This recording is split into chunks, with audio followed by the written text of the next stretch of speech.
Gold trusted gold buyers. మీరు తాకట్టు పెట్టిన బంగారాన్ని విడిపించి ఈ రోజు ఉన్న మార్కెట్ ధరకు కొనబడను. ఇద్దరం ఒకసారి కలిసాం. సో మిమ్మల్ని 1-to-1 నేను కొన్ని క్వశ్చన్స్ అడిగాను, కొంచెం బయటలు తీసుకున్నాను, వచ్చేసాను. సో ఇంత షార్ట్ టైంలో మళ్ళీ మిమ్మల్ని ఇంటర్వ్యూ చేయడానికి కారణం ఏంటంటే, కన్నప్ప సక్సెస్ మీట్లో మీరు ఒక మాట మాట్లాడారు.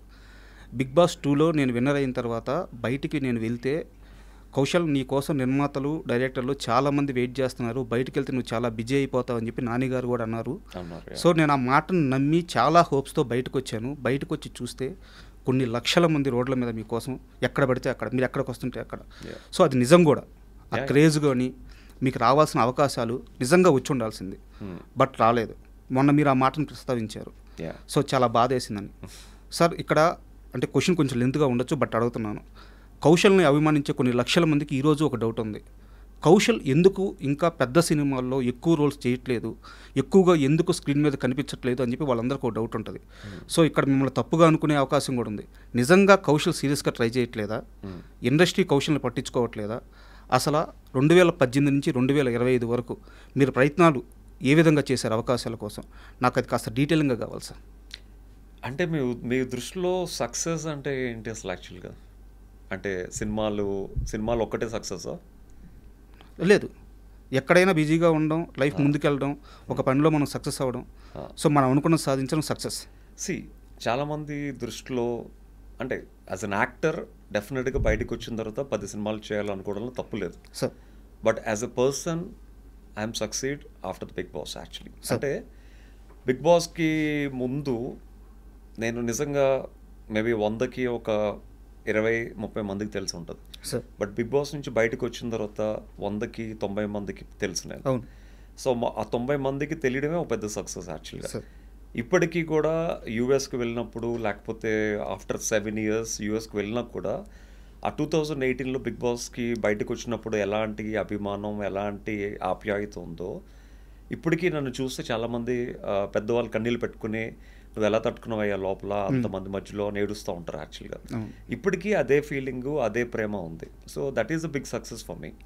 బట్ యాజ్ అన్ యాక్టర్ మీరు ఆ క్వశ్చన్ తీసుకొచ్చారు కాబట్టి, చిన్నప్పటి నుంచి ఎన్నో కళలతో హైదరాబాద్లో అడుగుపెట్టాం. నేను హైదరాబాద్లో అడుగుపెట్టినప్పుడు సో నేను నా age around 18.5 maybe. I think నేను ఇంజనీరింగ్ చేస్తున్నప్పుడు ఇక్కడికి వచ్చాను అనమాట యాక్చువల్గా. సో ప్రాగా టూల్స్లో ప్రాజెక్ట్ వర్క్ చేస్తూ హైదరాబాద్లో సెటిల్ అవ్వడం జరిగింది. సో హైదరాబాద్లో నేను వచ్చినప్పుడు 50 రూపీస్తో అడుగు పెట్టాను యాక్చువల్గా. ఐ రిమెంబర్ యాక్చువల్గా. మేము వైజాగ్ నుంచి హైదరాబాద్ షిఫ్ట్ అవుతున్నప్పుడు నేను, మా మదర్, మా ఫాదర్ వస్తుంటే సూట్ కేస్ పెట్టి కిందన బయట డోర్ దగ్గర మా సిస్టర్ వాళ్ళకి సెండ్ ఆఫ్ బాయ్ చెప్పి వస్తున్నప్పటికీ మా సూట్ కేసులన్నీ ఎవరో తీసుకెళ్ళిపోయారు యాక్చువల్ ట్రైన్లో. మేము మళ్ళీ బ్యాగ్కి వచ్చి చూసుకున్నప్పటికీ సూట్ కేసులు లేవు. ఆ సూట్ కేసులో మాకు హైదరాబాద్ రావడానికి కావాల్సిన డబ్బు, మా మదర్ నగలన్నీ అందులో ఉన్నాయి. ఎప్పుడైతే సూట్ కేసులు 3 సూట్ కేసులు మాయమైపోయాయి వచ్చినప్పటికీ, వాళ్ళకి బాయ్ చెప్పి వచ్చినప్పటికీ సూట్ కేసులు లేవు. మేము రన్నింగ్ ట్రైన్ నుంచి 3 దూకాల్సి వచ్చిందనమాట. అంటే ఏమీ లేకుండా హైదరాబాద్లో ఏం చేస్తామని చెప్పి రన్నింగ్ ట్రైన్లోంచి మా మదరు, మా ఫాదరు, నేను 3 దూకేసి మళ్ళీ పోలీస్ కంప్లైంట్ ఇచ్చి చాలా రోజులు వెయిట్ చేస్తాం. బట్ సూట్ కేసులు దొరకలేదు. దాంతో మేము హైదరాబాద్ వెళ్ళడానికి దాచుకున్న డబ్బు, మా మదర్కి ఉన్న కొంచెం కొద్దిపాటి నగలు అన్నీ పోయాయి అన్నమాట. తర్వాత ఇంకా పోలీసుల చుట్టూ తిరిగి ఆ డబ్బులు రాకపోయేసరికి మళ్ళీ మా మదర్కి పాపం మా పిన్నిలందరూ వీళ్ళు వాళ్ళు సారీస్ ఇస్తే అవన్నీ మళ్ళీ ఒక 2 సూట్ కేసులు అవుతాయి. మళ్ళీ అవి పట్టుకుని దే వెంట్ అనమాట హైదరాబాద్కి రావడం. వాళ్ళు హైదరాబాద్లో వెళ్ళిపోయారు అనమాట ట్రైన్ ఎక్కి. నేను వైజాగ్లో ఉన్న మా హౌస్ అంతా ఖాళీ చేసి ఒక లారీలో నేను మా కజిన్ వస్తుంటే అన్నవరం దగ్గర పెద్ద యాక్సిడెంట్. మొత్తం ఆ లారీ మొత్తం స్మాష్, మొత్తం సగం పాట ఎగిరిపోయింది.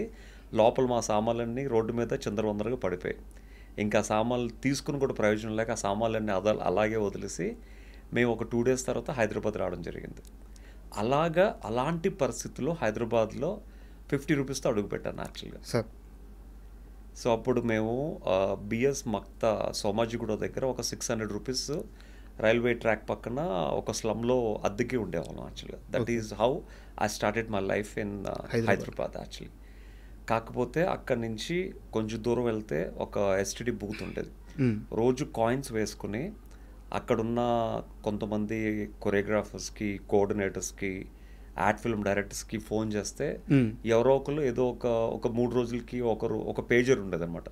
ఆ అప్పట్లో పేజర్కి మెసేజ్లు వస్తుంటే నేను వెళ్ళి ఫోన్ చేసేవాడిని. సో యాజ్ అ మోడల్గా కాకపోయినా ఒక ఫ్యాషన్ షో అవుతుంటే ఒక 10 సీక్వెన్స్లు అవుతే నాకు ఒక సీక్వెన్స్ ఛాన్స్ ఇచ్చేవారు. ఓకే. సో ఆ సీక్వెన్స్ ఛాన్స్ ఇచ్చినందుకు 500 1000 రూపీస్ ఇచ్చేవారు అనమాట. సో కాకపోతే నేను తెలివిగా ఏం చేశానంటే ఎవరిని నమ్ముకుని హైదరాబాద్ వచ్చానో, అంటే కొంతమంది మోడల్స్ నాకు వైజాగ్ ఫ్యాషన్ షోస్లో పరిచయం అనమాట. కాకపోతే నేను కష్టపడి వితిన్ 6 months నేను నా ఫ్రెండ్స్, హైదరాబాద్లో ఉన్న ఫ్రెండ్స్ అందరికీ నేను వర్క్ ఇవ్వడం మొదలు పెట్టాను. Actually that is a big success for me. So అంటే సార్ మీరు అంటే నాకు మీరు చెప్తుంటే పవన్ కళ్యాణ్ గారి సినిమాలో డైలాగ్ ఉంటుంది సార్, అతని జీవితంలో ప్లేట్ మీల్సే ఈజీగా దొరకలేదు, ఇంకా అమ్మాయి లవ్ ఎక్కడ దొరుకుద్ది అని చెప్పేసి. సో మీరు పడ్డ కష్టం మామూలు కష్టం కాదు. సో నేను క్వశ్చన్ అడడానికి కూడా కారణం ఏంటంటే, సో ఈ జర్నీ అంతా చేసి వచ్చారు, ఒక ప్లాట్ఫామ్ మీద ఆల్రెడీ సక్సెస్ అయ్యారు. సో మీరు మోడలింగ్లో మీరు ఏ స్థాయిలో ఉన్నారో 220 పైగా యాడ్ షూట్స్ చేశారు, ఒక 4 బ్యాచ్లో 5 బ్యాచ్లో మీకు ఇన్స్టిట్యూట్లో మోడలింగ్ ట్రైన్ అవుతున్నారు ఇప్పుడు ప్రజెంట్ కూడా.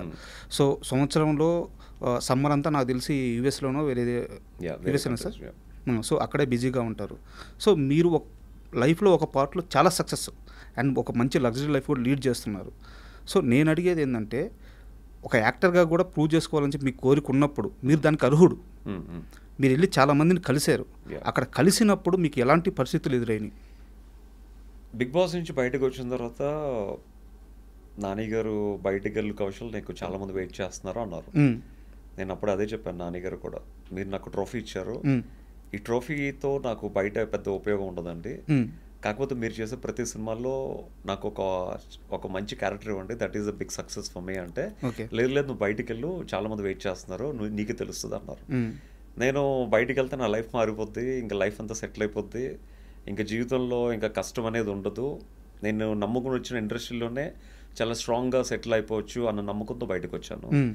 సో బయటకు వచ్చిన తర్వాత అంటే ఆబ్వియస్లీ ఫ్యాన్స్, జనాలు మనల్ని ఇన్ని 100 రోజులు ఫాలో అయిన అభిమానులు అందరూ రోజు కలుస్తూ ఉండేవారు. యాజ్ ఎ గ్రాటిట్యూడ్ నేను కూడా చాలా పేషెన్సీతో వాళ్ళతో ఫోటోలతో ఇవ్వడం, లేకపోతే వాళ్ళతో మాట్లాడడం చేసేవాడిని. బట్ నాకు ఇండస్ట్రీ నుంచి పెద్దగా ఏం కాల్స్ రాలేదు యాక్చువల్గా. ఓకే. సో నేను కూడా బయటకు వచ్చిన తర్వాత పర్సనల్గా పూరి జగన్నాథ్ గారిని, సుకుమార్ గారిని, అనిల్ రాయపూడి గారిని ప్రతి ఒక్కరిని కలవడం జరిగింది. ప్రతి ఒక్కరికి నేనంటే ఇష్టం, నేను కష్టపడి వచ్చానని తెలుసు అందరికీ.